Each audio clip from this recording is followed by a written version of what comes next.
La France bouge.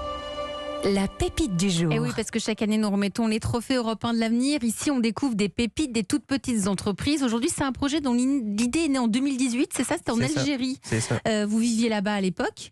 C'est une idée qui est en cours de création. Mais nous, on a eu envie d'en parler aujourd'hui parce que c'est aussi le rôle de la France bouge. Bilal, vous avez 23 ans. Là, vous venez directement du Havre et vous êtes venu d'Algérie en France il y a 4 ans pour vous inscrire en licence d'informatique à l'Université du Havre. Aujourd'hui, vous êtes en 3e année. Toujours au Havre, et cette idée de lunettes intelligentes pour les aveugles. Vous êtes venu d'Algérie, tout est parti d'un constat, je crois qu'il y avait un ami de la famille qui était aveugle, c'est ça? En fait, j'avais un proche qui est une personne aveugle, et à chaque fois qu'il veut se déplacer, par exemple, pour aller chez le médecin, pour faire ses courses et ainsi de suite, il y a son frère qui lui prend la main. En fait, ils étaient inséparables, et donc je me suis dit, est-ce que cette personne voyante, donc le frère qui est voyant, a une autre vie à part assister son frère? Donc est-ce qu'il doit travailler? Est-ce qu'il fait ses études? Et ainsi de suite. Et donc c'est là que j'ai pensé à une assistance à distance. Donc en fait, attendez, vous allez pitcher. Donc Oui. vous arrivez au Havre, et il s'avère que l'un de vos profs est aussi aveugle. Et ça vous donne le déclic. Vous avez dit, cette idée, je l'ai depuis longtemps, je vais passer à l'action, je vais la lancer. C'est ça. Donc Blind Up est né, et là vous allez pitcher. Okay. Allez, on vous écoute, c'est à vous. Donc Blind Up a pour objectif d'aider les personnes non-voyantes et malvoyantes via une assistance à distance. Et pour cela, on a créé des lunettes intelligentes avec 2 caméras, une à gauche et une à droite. Une conduction osseuse aussi pour ne pas priver la personne non-voyante de son sens le plus précieux qui est lui. Et à partir de cela, il y aura un assistant qui va l'aider pour se déplacer. L'assistant peut être un bénévole, un membre de famille ou un assistant salarié de Blind Up, qui vont être des personnes à mobilité réduite. Donc le but, c'était de guider les personnes en déficience visuelle et de créer des postes d'emploi pour les personnes à mobilité réduite. Et donc imaginons que je suis une personne non-voyante, je vais aller chez le médecin, je prends les lunettes, je les allume et je serai directement redirigé vers un assistant que lui, sur son application, il aura les 2 vues des 2 caméras ainsi que ma localisation, et à partir de toutes ces données-là, il peut me dire par exemple, faites attention, il y a un feu rouge, là vous tournez à gauche, et ensuite jusqu'à l'arrivée du point où il veut arriver. Merci pour votre pitch, Bilal Zaidi, de cofondateur de Blind Up. Ce qui est important, c'est que tout de même, la personne qui est malvoyante peut garder sa canne. Hein. Vous aussi, vous êtes un supplément, c'est ça. Vous êtes un apport, vous êtes un assistant, vous aussi, finalement. C'est ça, en fait, on ne peut pas remplacer la canne blanche parce que la canne, c'est pour les obstacles, on peut dire, les petits obstacles. Et puis ça permet d'être visible par rapport aux personnes qui voient qu'il y a une personne qui est malvoyante. Oui, donc ça va être un supplément pour eux. Aujourd'hui, vous êtes 3 associés dans l'entreprise. Les lunettes, le produit est en cours de création. Vous avez déjà un prototype qui a été fait artisanalement. Il a été fait au Havre. Oui. Vous avez trouvé un bureau d'études qui vous aide à l'industrialisation. Et vous prenez votre temps parce que vous voulez faire une fabrication 100% française. C'est ça. Donc en fait, le but, c'était vraiment d'avoir un produit avec des matériaux locaux. Et à l'aide de ça, on peut l'industrialisation, la commercialisation en France directement. Vous en pensez quoi, François Pellen? Alors moi, en tant qu'ophtalmo... Vous êtes ophtalmo, hein. Avant d'être entrepreneur, vous êtes ophtalmo. J'essaye de fournir le moins de clients possible à notre ami, parce que notre métier, c'est d'éviter que les gens deviennent aveugles. Mais c'est vrai que avec le vieillissement de la population, il y a de plus en plus de personnes qui ont des déficiences visuelles. Et il n'y a pas tellement de recherche sur ce domaine-là, il y en a. Et donc, moi, je suis très heureux de voir qu'une jeune start-up s'intéresse au monde des malvoyants.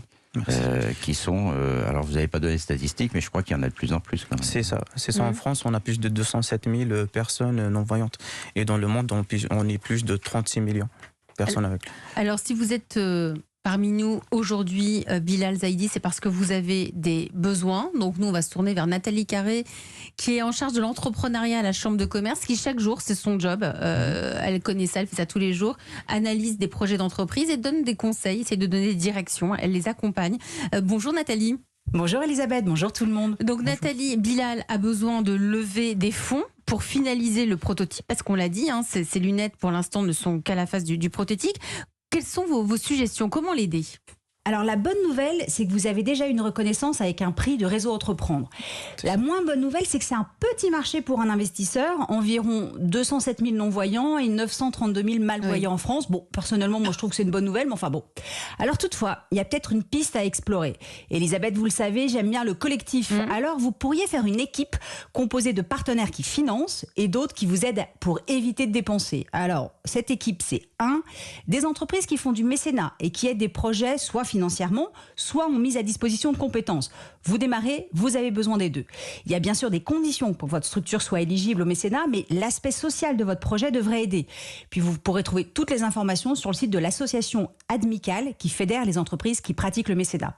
Autre option, les bourses proposées par certains grands groupes, également pour aider des projets à se lancer. L'idée est bien sûr de récupérer des financements, mais aussi et surtout de s'allier avec une entreprise qui peut vous aider dans le déploiement de votre projet.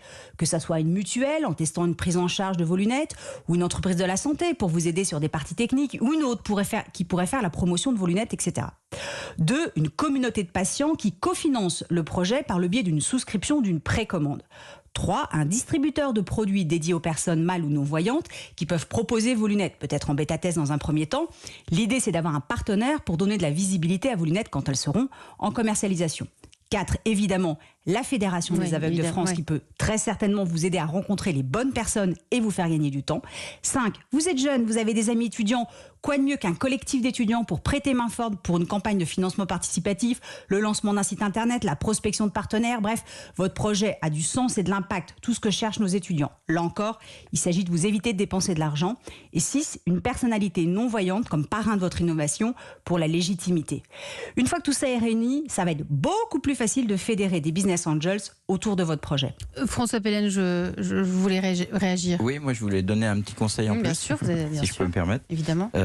Est-ce que vous avez déjà eu l'occasion de contacter l'incubateur de l'Institut de la Vision ? L'Institut de la Vision, c'est un incubateur dans lequel Point Vision a été au début d'ailleurs, qui finance, qui aide des projets dans le domaine de la vue. Il est dirigé par le professeur Sahel et le professeur Baudouin. Ça vaudrait peut-être le coup de leur demander si vous pouvez être incubé. Parce qu'il y a aussi l'histoire de l'incubation. Je ne sais pas si vous êtes incubé. Voilà. Oui, c'est bien pour pouvoir vous accompagner et développer votre projet. Nathalie, je crois que vous y tenez tout particulièrement. Vous avez une idée, une de vos idées à partager avec Bilal. C'est quoi ?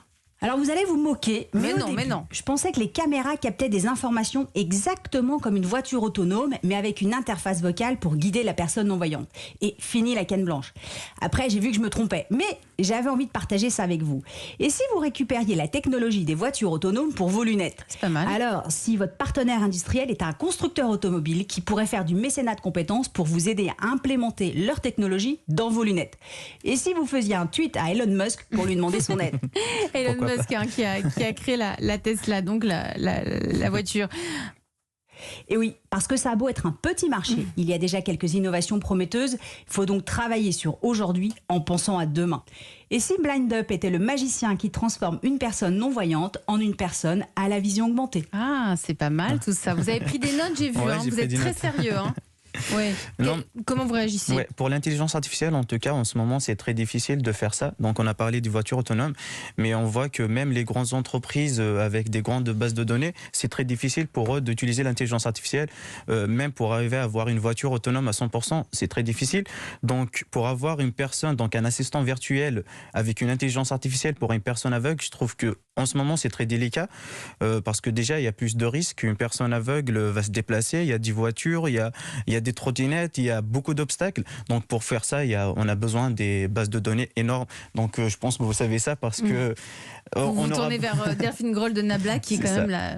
parce que on aura besoin des bases de données. Oui, on aura besoin des bases de données pour dire que ça, c'est une voiture, ça, c'est une maison, des poubelles et ainsi de suite. Mais c'est peut-être ça l'avenir pour les personnes malvoyantes. Aussi. C'est votre avenir aussi.